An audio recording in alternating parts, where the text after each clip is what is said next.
Dalam hubungan kuasa dan otoritas, power and authority, kita seringkali mendengar bahwa ada manusia atau orang yang merasa memiliki power, bukan authority.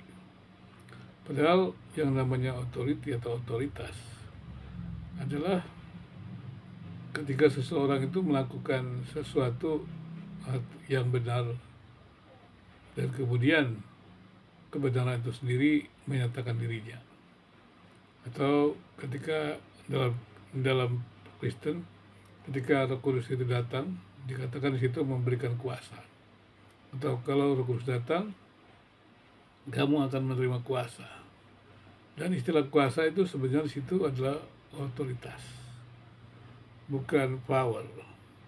Sehingga ketika orang menyatakan kemuliaan Tuhan, menyatakan firman Tuhan, berdoa untuk orang sakit, dan orang sakit itu sembuh, atau orang melakukan sesuatu mujizat dan terjadi mujizat, itu sebetulnya bukan power, bukan kuasa yang keluar dari orang itu.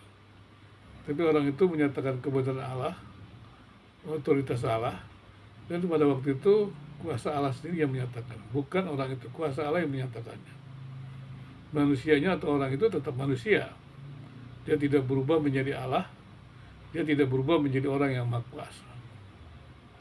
Suatu saat saya pernah mendengar ataupun ada pernyataan dari seorang guru saya yang berkata dengan bersemangat, "Pak, saya memiliki karunia mujizat, karunia kesembuhan.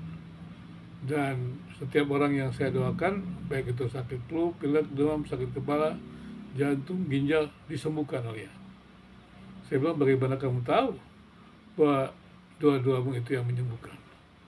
Apakah kamu berdoa sendiri atau berdoa beramai-ramai?" Orang itu mengatakan, "Ya, saya berdoa bersama orang-orang lain, Pak." Kemudian, "Dari mana kamu tahu bahwa doamu itu yang menyembuhkan? Apakah kamu lihat ada sinar, ada kuasa keluar dari dirimu untuk menyembuhkan itu?" Dia katakan, "Bapak ini ada-ada saja." Jadi sebenarnya ketika kita berdoa untuk orang sakit sebagaimana Alkitab katakan, dan itu adalah sesuatu yang diberi, otoritas yang diberikan Tuhan kepada kita, dan kita boleh berdoa, dan tentunya kita berdoa dengan cara yang benar, bukan memaksa Tuhan, memohon kepada Tuhan yang Maha Kuasa. Ketika Tuhan menyatakan otoritasnya berupa jawaban doa, karena jawaban doa kita adalah jawaban yang benar sesuai dengan kehendak Tuhan, itu bukan kita memiliki kuasa, tapi kita berjalan pada kebenaran Allah. Dan Allah yang berkuasa itu, karena kita berjalan kebenarannya, menyatakan kuasanya melalui kita. Dan inilah yang seringkali terjadi dalam kehidupan antar umat beragama. Orang-orang beragama merasa punya hak mengadili. Orang-orang beragama punya hak menghakimi. Seharusnya beriman kepada yang Maha Kuasa itu adalah merendahkan hati, tidak meninggikan diri.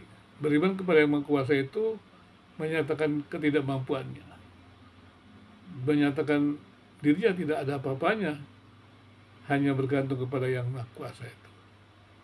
Jadi beriman itu adalah kebergantungan dengan yang Maha Kuasa. Maka tidak mungkin orang yang beriman yang bergantung kepada yang Maha Kuasa itu merasa kuat. Karena orang yang beriman itu dia tidak kuat, dia tidak punya apa-apa. Karena itu dia bergantung kepada Tuhan yang kuat, Allah yang kuat. Maka ketika orang beriman itu bergaul dengan orang lain, harusnya atau sesamanya, harusnya dia bergaul dalam saling tolong-menolong, saling membantu, bukan menghakimi. Karena menghakimi itu bukan hak kita, menghakimi hak Tuhan. Kita juga tidak punya kemampuan untuk menghakimi karena kita terbatas. Hanya yang tak terbatas yang bisa menghakimi. Dan memang ada pengadilan, tetapi juga demikian kita juga tidak bisa menghakimi di luar pengadilan. Dan pengadilan dunia ini saja terbatas. Nah, kalau kita ingin menghakimi sesama kita di luar pengadilan, lebih terbatas lagi. Maka cara yang baik adalah, yang tepat adalah tidak menghakimi. Karena itu kita mesti menyadari ketika kita hidup, mencoba hidup benar, adil, dan kemudian kita memiliki kemampuan itu adalah otoritas Tuhan yang Tuhan berikan. Bukan kuasa kita, Jadi kita berjalan dalam kebenaran firman Tuhan, bergantung kepada Tuhan, dan disitulah kita mulai kekuatan. Tapi bukan kita yang punya kekuatan. Sekali lagi, Tuhan yang harus dimuliakan.